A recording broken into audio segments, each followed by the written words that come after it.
Welcome, ladies and gentlemen, back to the World of Wrestling podcast. We're here today to discuss about the WWE Saturday Night Main Event, July 12th, 2025 review. This was a little bit of a disappointment. Not that the wrestling was bad, but because of the injury that happened to Seth Rollins, that was really terrible and unexpected. And then the Goldberg retirement speech, which I normally don't come on here and defend Goldberg anymore because of the fact that I just think he overstayed his welcome in the wrestling industry. I don't think he had any more to give. Clearly this match showed that, but I give Goldberg a lot of A for effort. He really tried his best to give us the best match he possibly could, given what his body has gone through. His legs, his knee, I think it was his right or left knee, I'm not sure. The one with the brace on it was really fucked up. He was having all kinds of problems with it. Just walking, you can easily notice there was something wrong with him. But he put every bit of effort he could in this match, and being in the ring with a guy like Gunther, he was able to produce the best match possible that he could with his body being the way it is at this point in his career. And being 58 years old, I mean, honestly, you're asking for a lot to get the old school Goldberg back in the ring in his last match. I mean, you're just asking for too much. I mean, this guy has been through a ton. His body is banged up. He had a spot in this matchup with Gunther that was...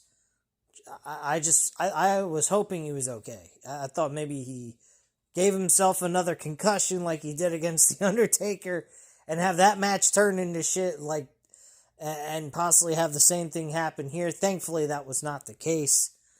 Goldberg gave us his all.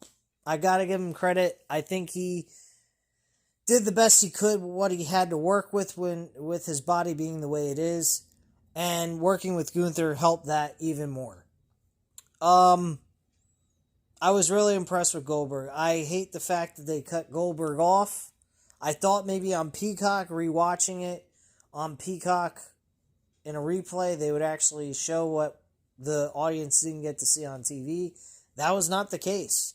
I think that is total lack of respect for Goldberg, what he's given to the industry, and everything else. You're going to give him a retirement match, and then he wants to do a retirement speech. You have the cameras rolling. I think, honestly, and I'm not sitting here to kiss AEW's ass just because they had a good show at All In this past Saturday, but I honestly do not believe they would ever do something like that to a guy like Goldberg. I mean, fucking Tony Khan wanted Goldberg in the AEW. But unfortunately, they didn't give him the retirement speech that he was going for. He just wanted to thank the fans and so forth. And honestly, I think this match did not need to be on Saturday night's main event.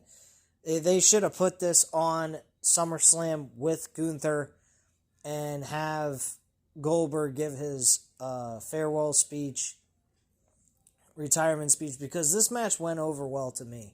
I don't think this was a terrible match by any means at all. Gunther ends up, of course, retaining the championship. Thank God. If they would have had Goldberg win, I would have really lost my cool. But yeah, this match was alright. It was pretty decent. I'd give it a 3 out of 5 stars. I think that's a fair enough scoring for a match like this. Being that Goldberg was not able to wrestle at 100% in any way, shape, or form. Another match that was sadly a disappointment was Seth Rollins and LA Knight. Clearly, LA Knight was disappointed in the ending. I don't think he was supposed to go over in this match legitimately. And Seth Rollins, he looked good in the ring, but he did a backflip, landed the wrong way, and I was like, oh shit. It reminded me of the incident that he had with, I think it was Kane or or somebody else. He tried to come from the top turnbuckle, do a spin over his opponent, and then try to powerbomb him down onto the table, and his knee buckled. I think it was the same knee too that got injured this time around. It's very unfortunate, but I am not too surprised by that. Clearly because of the fact that Seth Rollins for the last couple of years has been working with some really... He's been through some... His body's been through a lot the last couple of years. I mean, he's had some pretty good matches. He's been working a lot. I mean, he's doing a lot of matches, and I think it's just wear and tear on his body, and with having a previous injury like this, probably maybe his knee just gave out on him, and he just landed the wrong way, and that was it. It was over and done with. I think Seth Rollins getting this injury does not surprise me in any way, shape, or form because of the amount of work he's been putting in for the last couple of years, but it's unfortunate it happened at this point in time in the middle of his story that could have developed into something bigger. Now, granted, we saw on Raw last night that Braun Breaker was being hyped up by Paul Heyman. There might be a possibility they kick Seth Rollins out completely. We don't even know. I think depending on the severity of the injury, I think if the severity of the injury is really bad where he's going to be out for a whole entire year, I think that there's a strong chance that they are not going to wait for Seth Rollins. They're going to move on to Braun Breaker as being the face of this new faction with Paul Heyman. And in the briefcase, well, it's going to probably be up for grabs in a ladder match at SummerSlam, I think. I'm pretty sure by probably next week, we should have an understanding where Seth Rollins stands at this point in time with his injury and how long rehab is going to take for him.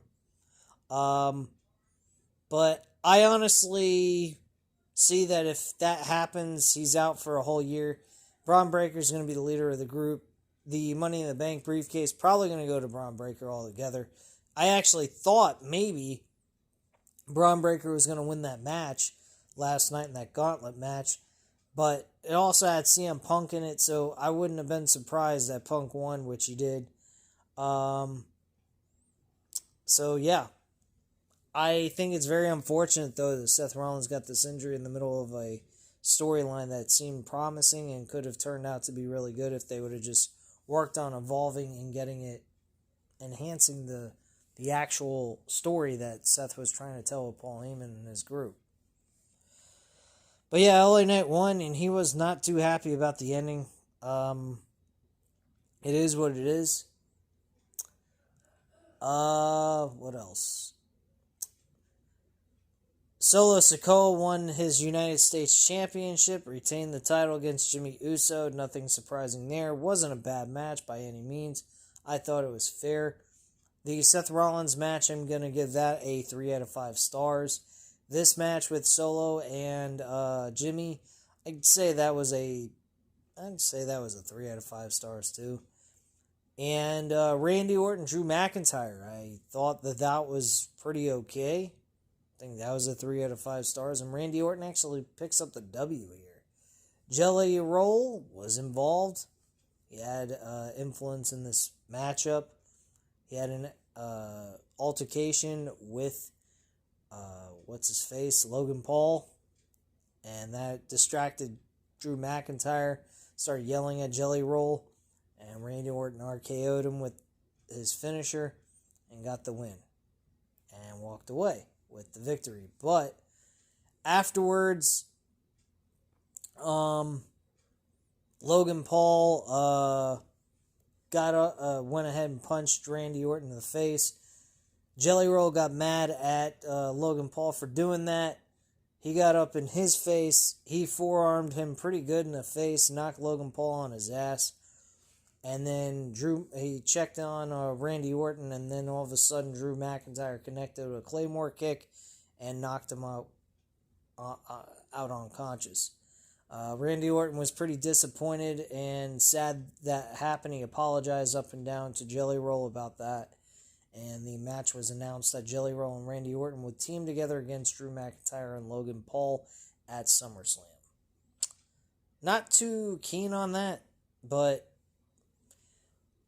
I mean, I'd like to see if Jelly Roll is going to be in this. We've seen a couple of people that have got involved in WWE that are outsiders. If he can go ahead and get involved in this match and actually do well in this, I'll say it was a success. But if it's just a Mickey Mouse joke show with having a celebrity in a match just for the sake of doing that, it's just a waste of time when other talent could actually be utilized in a spot like this, or have a spot on the card for SummerSlam, being that it's 2 nights now.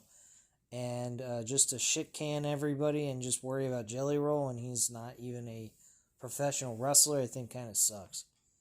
But overall, it was a missed show. It wasn't something you had to go out and see. It was nothing important. WWE tried everything to garner people's attention for this AEW All-In event. I think it was an absolute failure. The only thing that really stood out to me, but I didn't finish up the rest of the show, was the WWE Evolution Women's show. I don't know if I'm going to give you guys the review because I didn't get a chance to watch the whole thing in its entirety. I watched bits and pieces. I saw the first 2 matches and then the main event. The rest of the show I missed because there was something going on in the house that I had to take care of, which was kind of an issue. So it just was running while I was taking care of that issue in the house. So I never got a chance to see the rest of the show, unfortunately.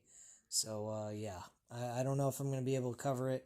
I might cover it down the line later on this week if I ever get a chance to watch the content that I missed on the card, which I think there's maybe like 3-4 matches I might have missed, and that's about it. So that's pretty much all I have to say at this time, though. WWE failed miserably trying to drag the attention away from an AEW All-In event in Texas. I think they failed miserably at that. I honestly think that AEW was the far better product this weekend than WWE was, except for the women's Evolution show. But other than that, nothing really light a candle to AEW's All-In show at the end of the day. So that's pretty much all I have to say at this time, though, guys. If you like, go ahead and hit the like button if you like the video. Hit the subscribe button if you're not already subscribed to the channel. And leave a comment down below. I'll definitely get back to you on that. Thank you guys very much for watching. Have a great night, guys. Bye.